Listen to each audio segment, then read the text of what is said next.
Mga kabayan, nanawagan itong si dating senator at kalalaya lang sa pagkakakulong na si Leila de Lima na ipaaresto na itong si suspended Mayor Alice Goo kahit wala pang arrest warrant na inilalabas ang korte.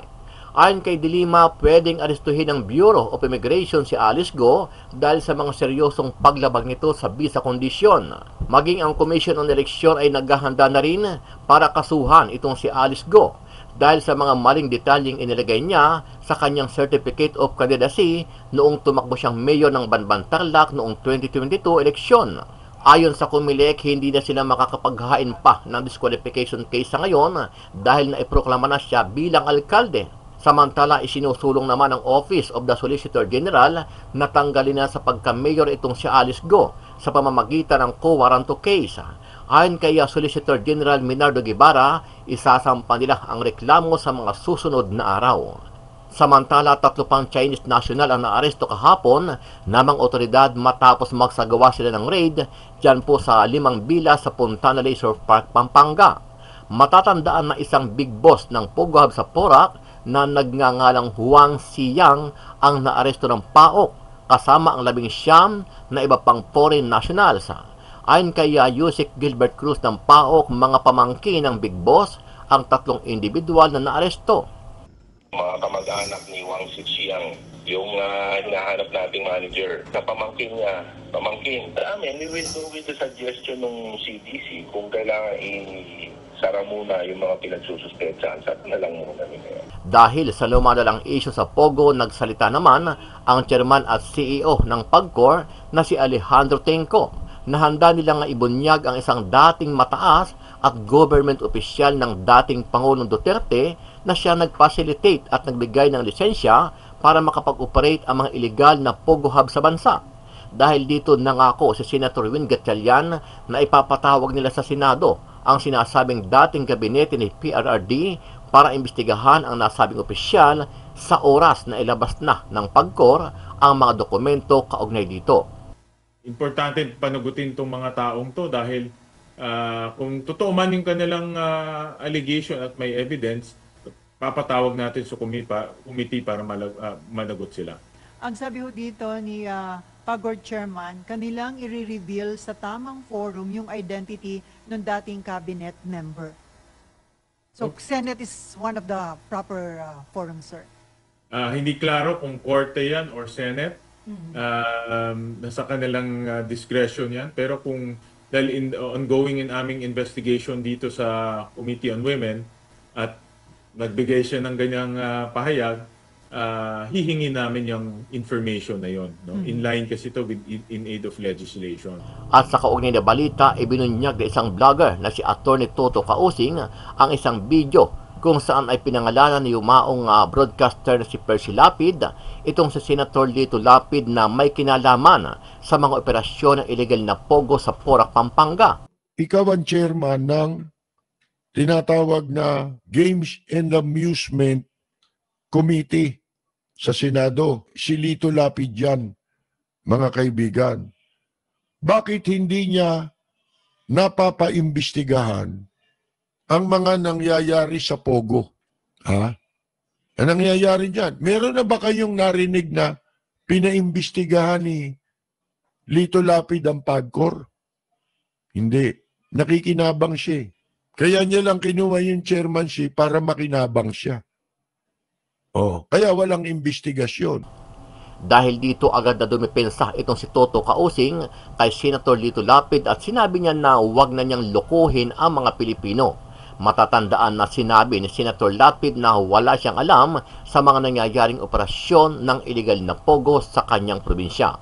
Na si Lito Lapid pala ay hepe o chairman ng Games and Amusement Board na siyang may overseeing power sa mga Pogo sa Pilipinas. Pero at bakit hindi niya nakikilala? So bakit kayo sabihin niya na hindi niya alam? Nung nakaraang hearing, sinasabi niya na wala siyang alam na may Pogo pala sa Porac.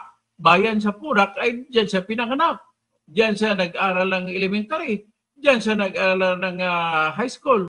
So ngayon, ito naman, ano ba talaga si Lito Lapid?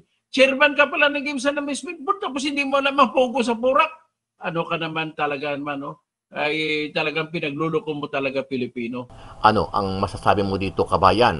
Sama-sama nating panoorin ang buong video at pakicomment nyo po ang inyong mga reaksyon at sariling opinyon. Pero bago yan, muli po ako nag-iimbita sa mga hindi pa po nakasubscribe sa ating channel na Kabayan News PH, pakipindot po ang subscribe button at pakiclick na rin ang notification bell para lagi kayong updated sa mga bagong upload natin na legit at napapanahong balita. Maraming pong salamat. Ikaw ang chairman ng tinatawag na Games and Amusement Committee sa Senado. Kung di ako nagkakamali, si Lito Lapid yan, mga kaibigan. Bakit hindi niya napapaimbestigahan ang mga nangyayari sa Pogo? Ha? Ang nangyayari dyan? Meron na ba kayong narinig na pinaimbestigahan ni Lito Lapid ang PAGCOR? Hindi. Nakikinabang siya. Kaya niya lang kinuha yung chairmanship para makinabang siya. Kaya walang investigasyon. Pogo. Lalo ngayon nakatakot-takot ang krimen. Sipin mo ngayon merong ano ito, na-aresto. Ito, 43 foreigner ang nasagip di umano ayon sa pulis, na mga nagtatrabaho sa Angeles City, Pogo, dyan sa Angeles. At ito ay naaresto ang isang inchik. Na dahil ikinulong niya itong 43 dayuhan sa loob ng Pogo mismo. Sa Angeles City, malapit sa Angeles. Sa Balibago yata ito. In a statement, sa isang pahayag ng Central Luzon Police Director, Brigadier General Cesar Pasiwen, sinabi niya na ang PNP Anti-Kidnapping Group Operatives ay ni-raid, sinalakay yung Lucky South 99 building sa Phil-Am Friendship Highway sa Angeles City para sagipin si Wu Jia at ang 42 foreign nationals. Sabi ni General Pasiwen, ang mga pulis na umaresto dito kay Chen Yiben, 33 taong gulang, ng Clark Freeport Zone, isang human resource officer para sa Pogo Company. Ito'y nag-ugat itong operation na ito mula sa impormasyong natanggap ng anti-kidnapping group na merong mga foreign nationals na nagtatrabaho pero ikinulong sa isang offshore gaming operation sa lugar. Sabi ni General. Yan, mga kaibigan, puro mga Chinese ito na dito ginagawa ang kanilang krimen sa ating bansa. Kailan kayo kikilos para sugpuin yan? Dapat panagutin dyan yung mga lahat ng pumayag sa visa upon arrival. Simulan mo kay Vitaliano Aguirre. Isama nyo si Morente.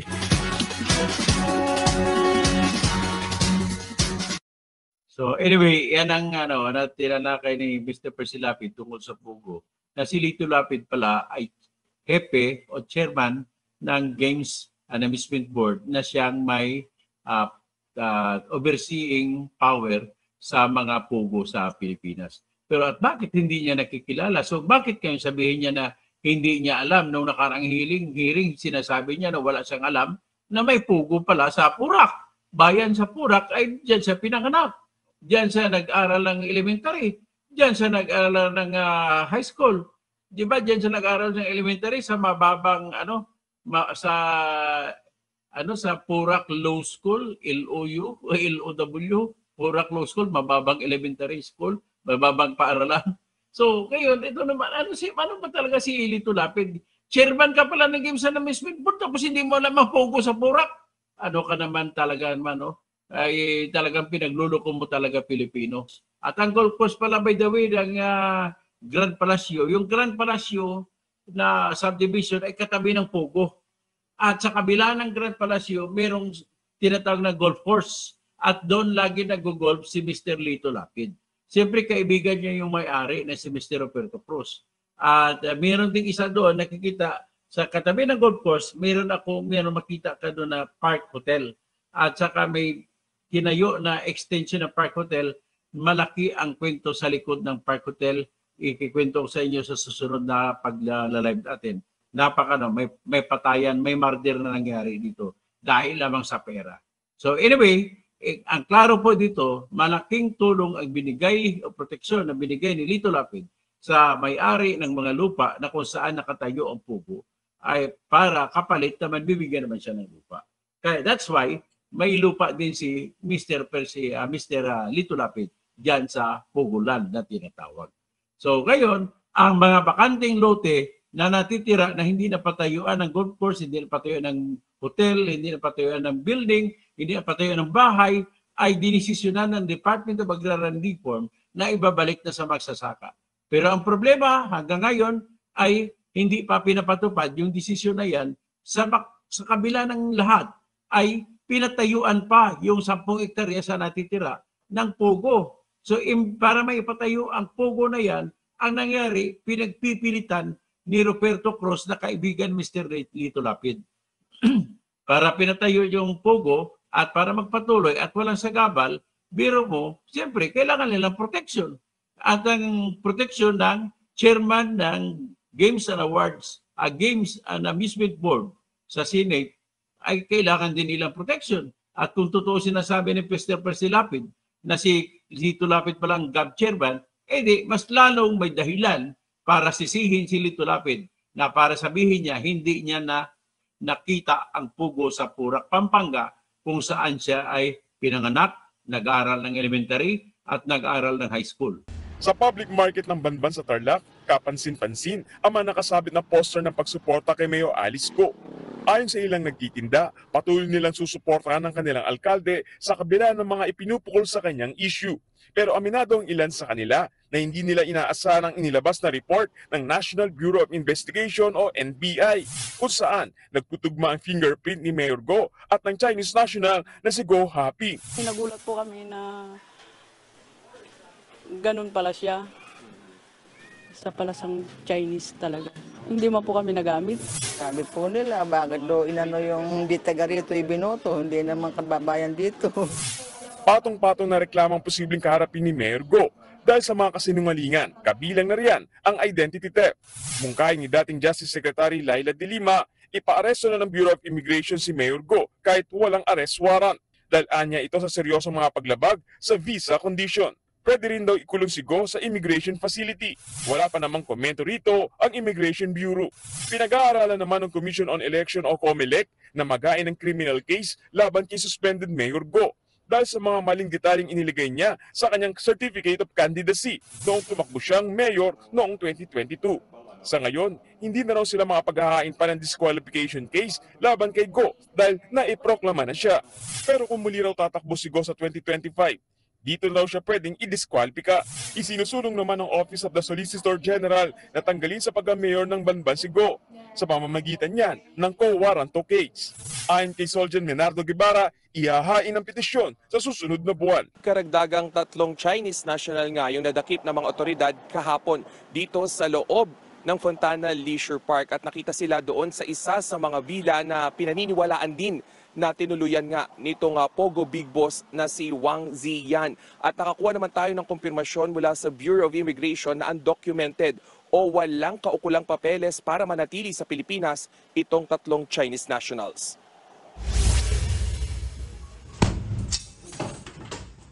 Matapos ang raid sa 5 villa sa loob ng Fontana Leisure Park sa Clark, Pampanga nitong Huwebes, 3 pang Chinese nationals ang dinampot kahapon ng mga operatiba ng Presidential Anti-Organized Crime Commission o PAOK sa villa na tinuluyan ng umano'y Pogo Big Boss na si Wang Ziyang.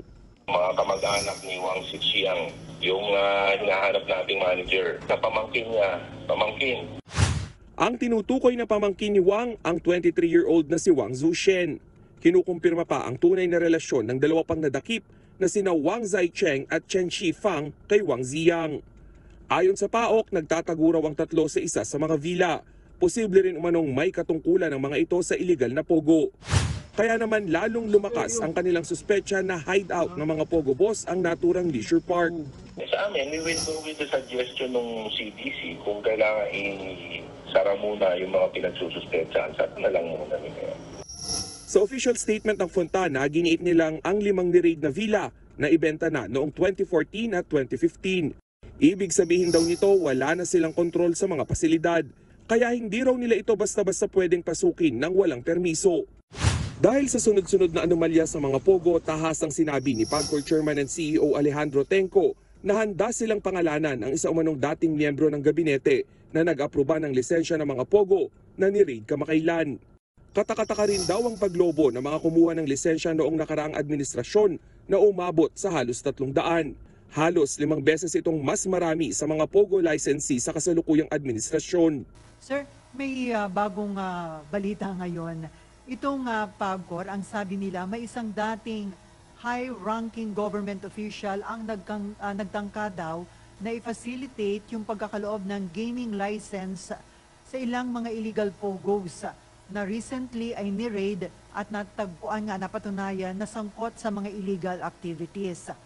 So, ang nagsabi ho nito is sa PAGCOR Chairman and CEO Alejandro Tenco. Sabi niya, iniimbestigahan na daw yung suspicious activities ng dating mga former POGO licensees at dapat daw itingnan din yung role ng isang dating officials na mukhang conduit sa pagkakaloob ng licenses sa mga POGO applicants na dubious yung background. So may idea ka, ano masasabi niyo dito, sir? At may idea ka kung sino yung high official na yun?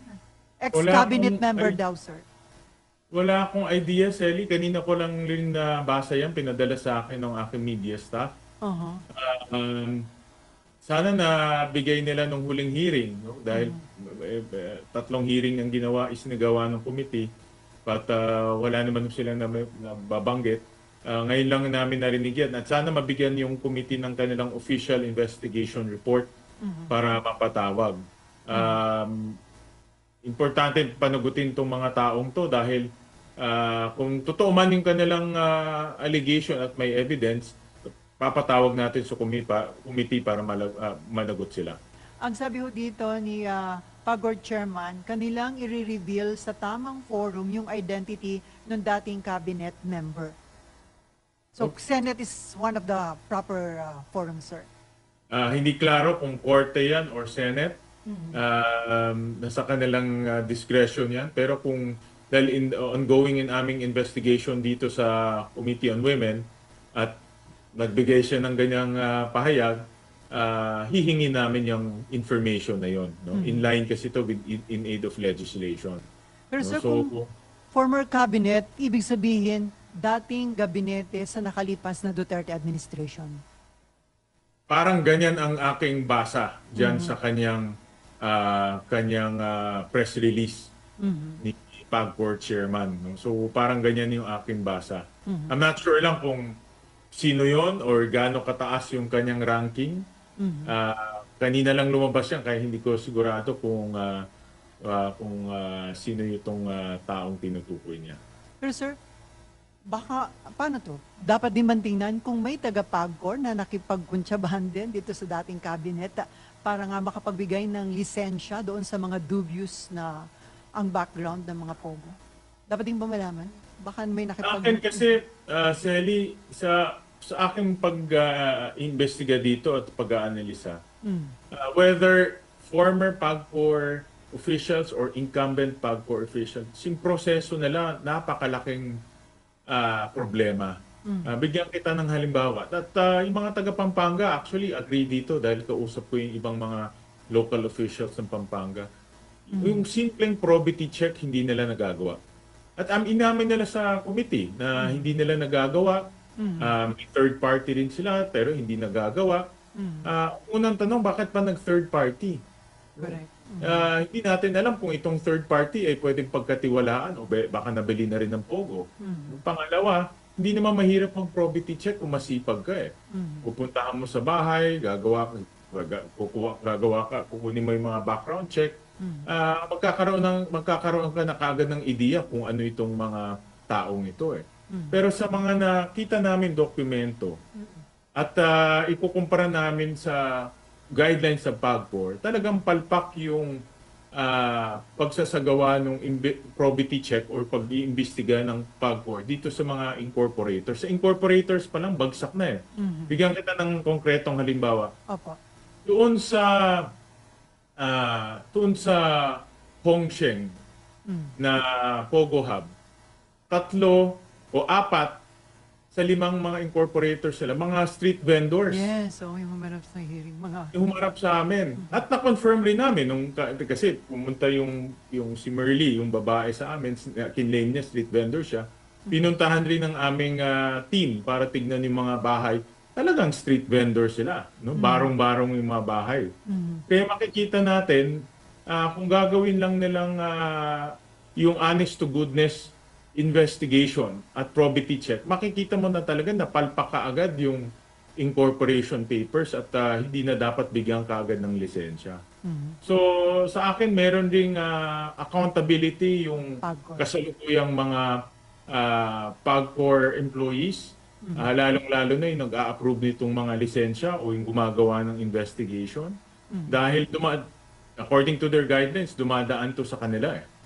Kung may karagdagan impormasyon tungkol sa mga naunang opisyal, then pwede rin natin tignan yan. No? Pero para sa akin, pangkabuuan, may problema talaga yung proseso ng PAGCOR. Sir, tinatanong ni Mark Kayabyab ng Philippine Star, meron ka ba idea daw kung sino yung dating cabinet member na yan? Wala akong idea for now. No? Pero may mga pangalan na lumalabas doon sa PORAC Pogo Hub, diba? Narinig nyo naman yung mga pangalan na lumabas doon. Wala lang akong ebidensya kung ano yung, wala pang ebidensya kung ano yung connection nila, pero may mga pangalan na lumalabas doon. So, dapat bang pinangalanan na agad ni PAGCOR chairman yung dating cabinet member o tama lang na hindi muna niya sinabi at sabi nga niya sa tamang forum niya i-reveal? Ang pagkakaintindi ko, nag-iimbestiga pa lang sila. So parang teaser ni chairman ng PAGCOR to, parang kinikiliti lang tayo no kung itong pangalan na ito. Pero pagkaintindi ko, ongoing pa kanilang investigation. So tama naman na dapat tapusin yung kanilang investigation bago ilabas yung totoong pangalan para hindi rin makasira. May nagsasabi. May mga mini-message na sa akin mga pangalan, kaya lang hindi ko mabanggit dahil hindi ko alam kung sila ba. Pero sir... to be honest, meron din ako mga pangalan pero hindi ko rin mabanggit kasi wala pa akong dokumento eh. So, nasasabi lang sa akin at antayin na lang natin yung kanila. Hihingin ko through the committee yung kanilang formal investigation para maging official yung kanilang communication sa atin. At kung sino man sir yun, yung former cabinet member na yun, ipapatawag din yun ng Senate. Correct. Tama. Kung ang kanilang investigation ay maganda, kumpleto, may ebidensya, mayroong paper trail, yung papatawag namin lahat ng mga taong mayroong kinalaman doon sa kanilang investigasyon. Pero sir, yung pinapaabot sa inyo na mga pangalan, iisa lang o magkakaibang pangalan? Iba-iba. Iba-iba eh. So, but in fairness, dahil nga very raw, talagang raw pa lang yung information, parang antayin na lang muna natin yung mga papeles dumating.